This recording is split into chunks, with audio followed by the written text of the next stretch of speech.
Welcome to the Deep Dive. We cut through the noise to get you the insights you really need. Ever wonder why some brands, the really iconic ones, seem to inspire this almost fierce loyalty? Think about it.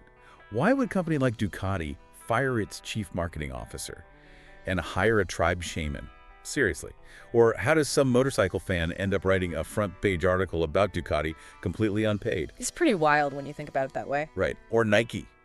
Instead of a huge ad campaign in Brazil, they create this whole republic for football fans. Passports, currency, the works. Zero traditional ads involved there either. And then you've got people literally tattooing company logos on themselves. Voluntarily. So if you're an entrepreneur, a designer, a marketer, maybe an innovator, and you're still stuck thinking marketing is just about ad spend, you might be missing, well, maybe the biggest shift happening right now. Yeah, because all those stories point to the power of brand communities. Exactly. This isn't just about customers buying things. It's where they become, like, evangelists for you. And your marketing approach gets totally flipped on its head. Which can lead to this amazing organic growth. Okay, let's unpack this. Today we're doing a deep dive into Ari Masudi's thinking. He argues the future isn't ad spend, it's genuine connection. Yeah, and what's really great about Masudi's work is how it pushes us past that old marketing stuff we learned. He shows how entrepreneurs, designers, marketers, innovators, how you can build something really lasting by understanding human connection, not just, transactions. And he doesn't pull any punches, does he? He hits us with this uncomfortable truth.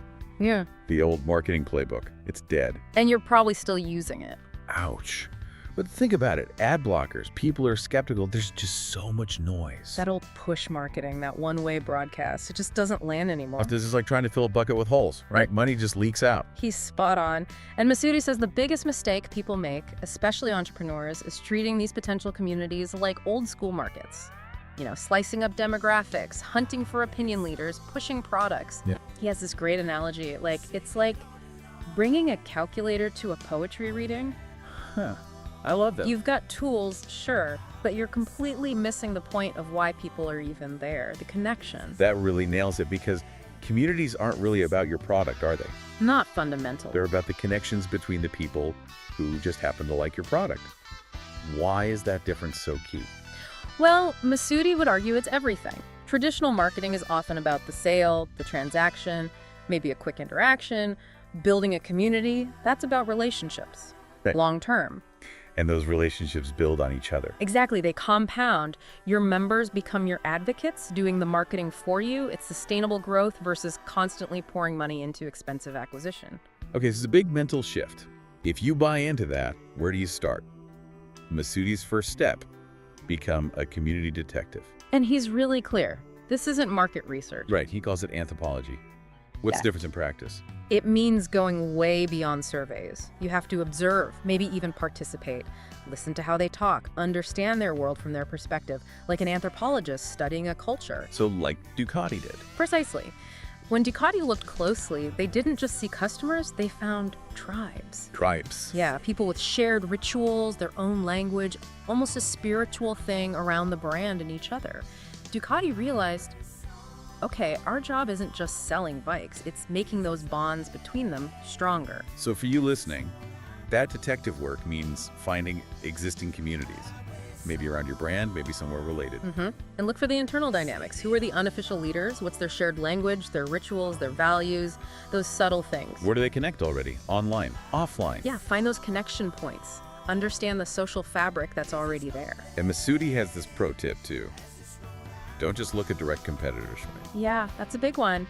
Strong communities pop up in unexpected places. Ask yourself, who else shares my customers' passions? Their challenges, their dreams. Your real community might be over there. Okay, this is where it gets really interesting. Masudi lays out 3 distinct strategies for actually leveraging these communities. Yeah, and they're quite different. It's not one size fits all. Depends where you're starting. Okay, strategy 1. Amplify what already exists. This is the Ducati playbook he talks about. So instead of marketing director, they hired that tribe director. What did that person actually do? It was a total mindset shift. This director wasn't pushing sales quotas. Their whole job was nurturing relationships within that core passionate group, maybe 30 people initially. They helped organize things like Ducati weekends. They built an interactive website. But the key thing They mostly got out of the way. Got out of the way. Yeah, they created the space, the opportunities for the community to connect and thrive on its own terms. They facilitated, they didn't dictate. And the result? Zero traditional advertising spend. Pretty much. The community members became volunteer marketers. Remember that journalist? The Daily Telegraph one. Yeah. He didn't write because Ducati sent a press release. He wrote because the community itself was doing something interesting, something compelling. The story came from them. Wow, okay, so the action plan for you, if you want to amplify an existing community. Masuti says, multiply chances for interaction. Online, offline, whatever works. Crucially, create spaces for members to connect with each other, not just with your brand. And a warning, don't let it become a closed club. Yeah. Insularity kills growth, he says. Absolutely. And finally, document and celebrate their stories, their achievements. That empowers them, makes them your best advocates. Okay, that's strategy 1. What's strategy 2? Strategy 2 is become part of someone else's story. Masuti calls this the Nike Masterclass. Remember when Nike wanted to get into the huge Brazilian football market? They didn't just run ads. Right, they created the Popular Republic of Corinthians, which sounds kind of crazy. What did that actually involve? It was mind-boggling, really. Masuti details how this wasn't just a slogan. This republic had its own charter, its own citizenship passport. Right there. Yeah, even its own local currency. And get this, they got Brazil's president, Lula, to be its ceremonial president. No way. Seriously, it was like this alternate reality for the fans.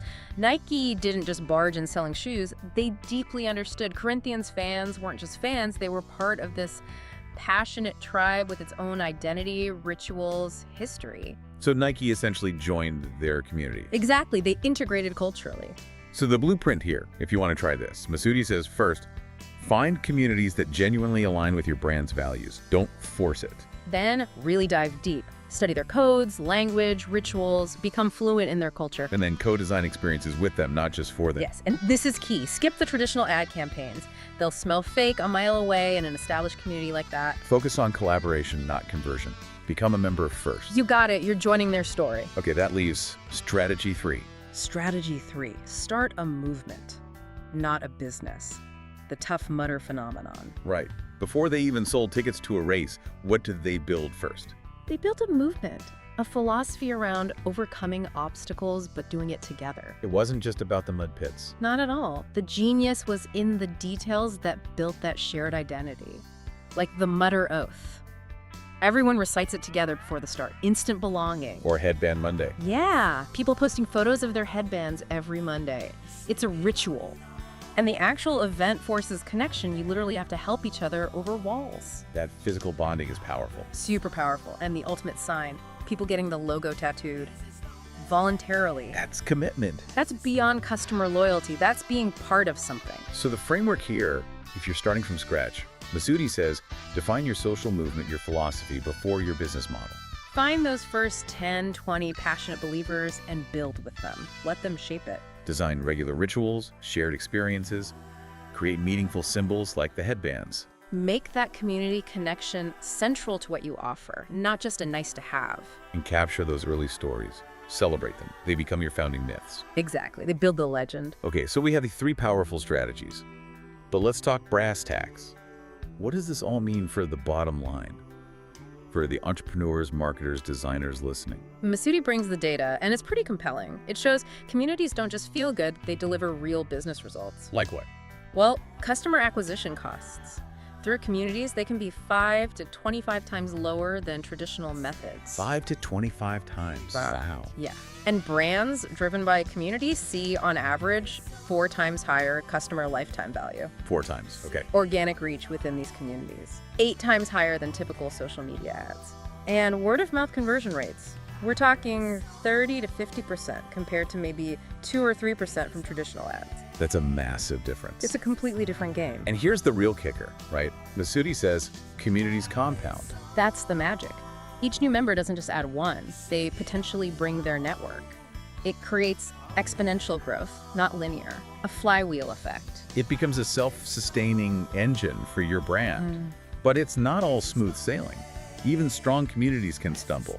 Masuti uses Harley-Davidson as a kind of cautionary tale. Yeah, I mean, they built arguably one of the strongest brand communities ever.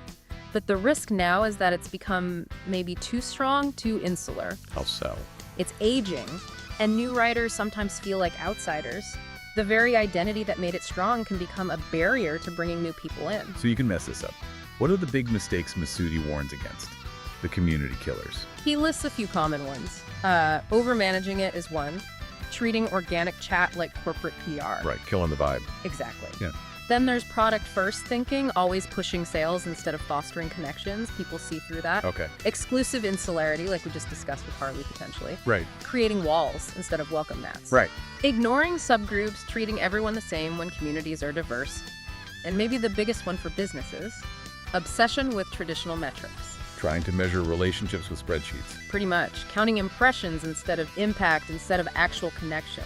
You can't quantify belonging that way. Okay, so let's distill this down. Your action plan, based on Masudi. For you listening, the entrepreneur, the designer, the innovator. Right.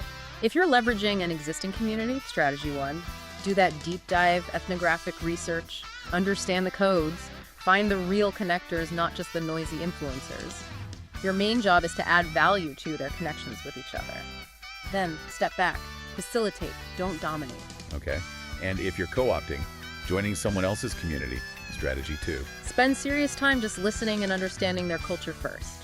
Find where your values genuinely overlap with theirs. Co-create experiences with their leaders. And please avoid anything that smells like a traditional ad. You'll lose trust instantly. Be authentic. Got it. And finally, if you're building from scratch, strategy 3. Define that social movement, that shared purpose, first, before the business plan. Find your first true believers, maybe just 10, and build it with them. Design those regular rituals, those shared experiences. Make community connection core to your value prop. And tell those early stories. Celebrate them constantly. It feels like Masudi's saying we're at a real turning point. I think so. The brands that win the next decade. Not the ones with the biggest ad budgets. Nope. It'll be the ones with the strongest, most authentic communities. The opportunity is huge, he says, but that window for getting in early, authentically, it might be closing. Think about it. Your customers, your potential customers, they're already forming communities somewhere, online, offline, about their passions, their problems. So the big question Masudi leaves for you, the entrepreneur, the designer, the marketer is, are you going to lead that conversation? Build those relationships. Or just watch while your competitors do, while they build the connections that maybe should have been yours. It's a powerful question. So Masudi suggests a really concrete next step. Just start small. Identify one existing community out there that shares some of your values. Just one. Spend a week, he says. Just listen. Understand their language, their rituals, how they connect now. Don't try to sell anything, just understand. Then ask yourself this simple but profound question. How can I add value to their relationships with each other? Masudi believes the answer to that question. Well, that's your community strategy. That's how you truly thrive.